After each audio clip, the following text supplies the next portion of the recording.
이번 앨범은 내가 있음이라는 곡인데요. 레트로 발라드예요. 근데 저는 이제 성악가잖아요. 그래서 늘 성악곡들을 하고 이제 크로스오버를 또 함춘 선생님과 같이 하다가 제가 이제 코로나 때문에 이제 저랑 너무나도 친한 작업을 같이 했던 지평훈 감독님이라고 계세요. 그분이랑 이제 드라마 OST도 많이 했었는데 그분 이제 작업실에 코로나로 인해서 모든 공연이 다 스탑이 되어서 이제 찾아뵀었죠, 오랜만에. 감독님한테 감독님 저 대중적인 사랑 노래 하나 하고 싶어요 이렇게 말씀을 드렸더니 바로 그 자리에 써주시는 거예요. 그냥 그 자리에서 바로 그래 하자 그러면서 써주시고 다음날 제가 이제 가사를 붙이고 그렇게 해서 내가 있음이라는 곡이 탄생을 한 거예요. 그 자리에서 이제 가이드로 바로 녹음을 하고요. 그리고는 이 곡을 함춘 선생님이랑 정말 같이 하면 너무 좋겠다라는 생각이 들어서 선생님한테 전화를 드렸죠. 근데 선생님이 또 전 당연히 선생님과 같이 한다고 생각을 했어요. 왜냐하면 이 곡을 선생님 반주를 하면 정말 너무 좋을 것 같다 생각이 들더라고요. 그리고서 선생님한테 부탁을 드리고 또 선생님 흔쾌히 같이 해주신다고 하셨고 그래서 너무 멋진 곡이 딱 정말 예상보다 훨씬 더 좋은 그런 멋진 곡이 나온 것 같아요. 가지고 있는 목소리 자체가 그냥 아주 미니멀한 악기의 구성으로 되어 있는 음악이 본인의 어떤 목소리라는 악기하고 만났을 때 가장 잘 어울린다고 저는 그렇게 생각을 하고요. 그렇게 해서 시작이 되었던 것 같아요.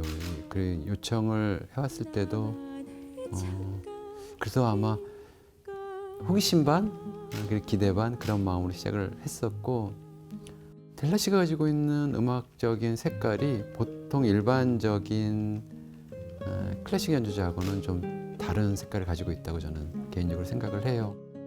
조금 더 대중적인 목소리의 색깔이 많다. 그리고 이런 컨템포러리 뮤직, 그 팝에 대한 이해를 많이 할 수 있는 악기를 가지고 있다라는 생각이 들어서 당시에 좋은 음악 감독도 있었고 해서 이렇게 그런 음반을 만들었던 것이 저한테는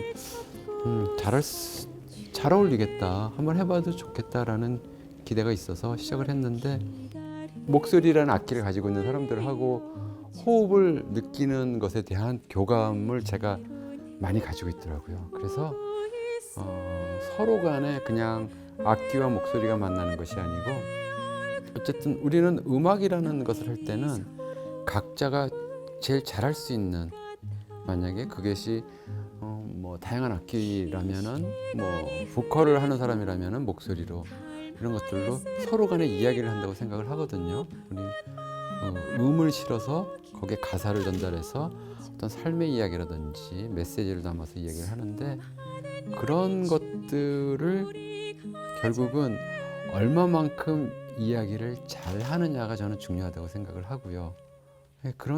결국은 음악이라는 것은 여기서 기능을 뽐내는 것이 아니라 무대라는 공간에서 그 시간에 우리가 서로에 대한 이야기를 대중들과 가장 잘 나누는 것이 음악을 잘하는 거라고 생각을 하거든요.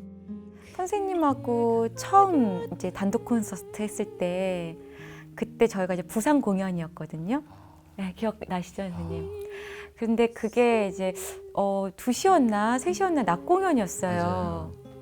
그쵸? 맞아요. 그래서 우리가 새벽 비행기를 타고 이제 간 거예요. 부산에 가서 그러니까 두세 곡 부르는 건 많이 했지만 단독 콘서트는 처음이었잖아요.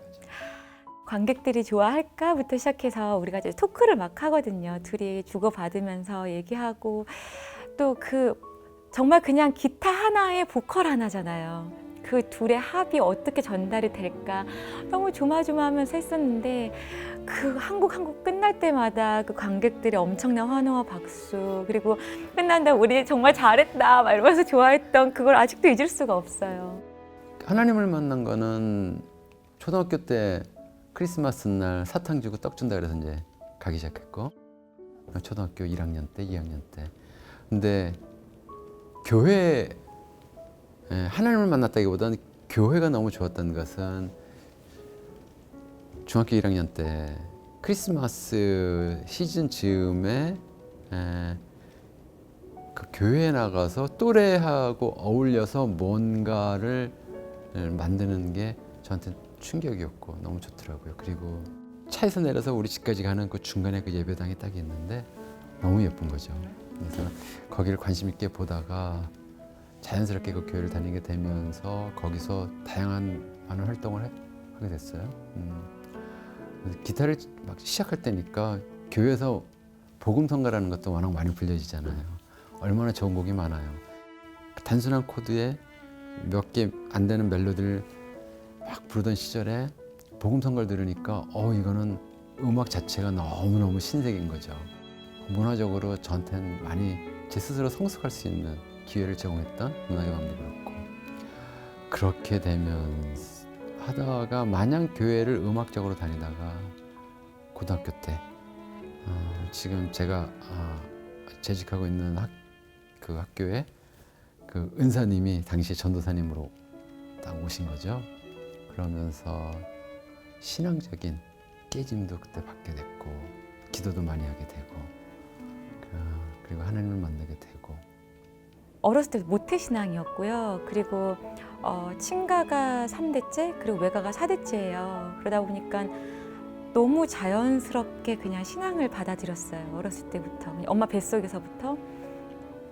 그리고 성격이 막 특별히 막 반항하고 뭐 그런 성격은 좀 아닌 것 같아요. 그냥 그냥 다 좋고 착해. 아니, 착해. 그냥 다 감사하고 좀 약간 그랬었던 것 같아요. 그래서 막 하나님한테 막 특별하게 반항을 해야지라는 생각도 사실은 없었고, 그냥 늘 주셨던 은혜가 감사했던 것 같아요. 그냥 때때마다 또 하나님이 축복해 주셔서 좋은 목소리도 받았고, 좋은 부모님도 만나고, 또 이렇게 하고 싶은 일도 하게 됐고, 그러다가 또 함수 선생님 만나서 또 크로스오버도 하게 되고, 또 앨범도 내게 되고, 평탄하게 그냥 감사하게, 그래서 그냥 늘 감사한 마음으로 그냥 어렸을 때부터 지금까지 오는 것 같아요. 음악으로 전달할 수 있는 것들은 상당히 많은 것 같아요. 음악이라는 것은 요즘 음악이라는 하나의 도구를 사용해서 거기에 어떤 메시지를 담느냐가 그 음악의 용도가 달라지잖아요.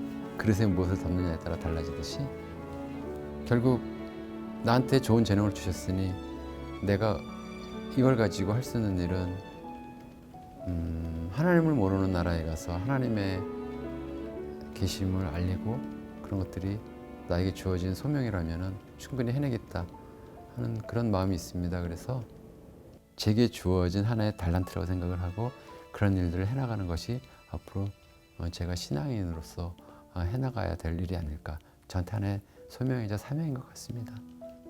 어떤 목표를 딱 잡고서는 이렇게 오진 않았던 것 같아요. 그냥 물 흐르듯이 자연스럽게 맨 처음에 오페라로 데뷔를 해서 나중에 뮤지컬에서 연락이 와서 뮤지컬도 하게 되고, 또 크로스오버도 하게 되고, OST도 하게 되고, 다 이렇게 물 흐르듯이 이렇게 제가 뭐 이걸 해야지라고 한 건 아니었거든요.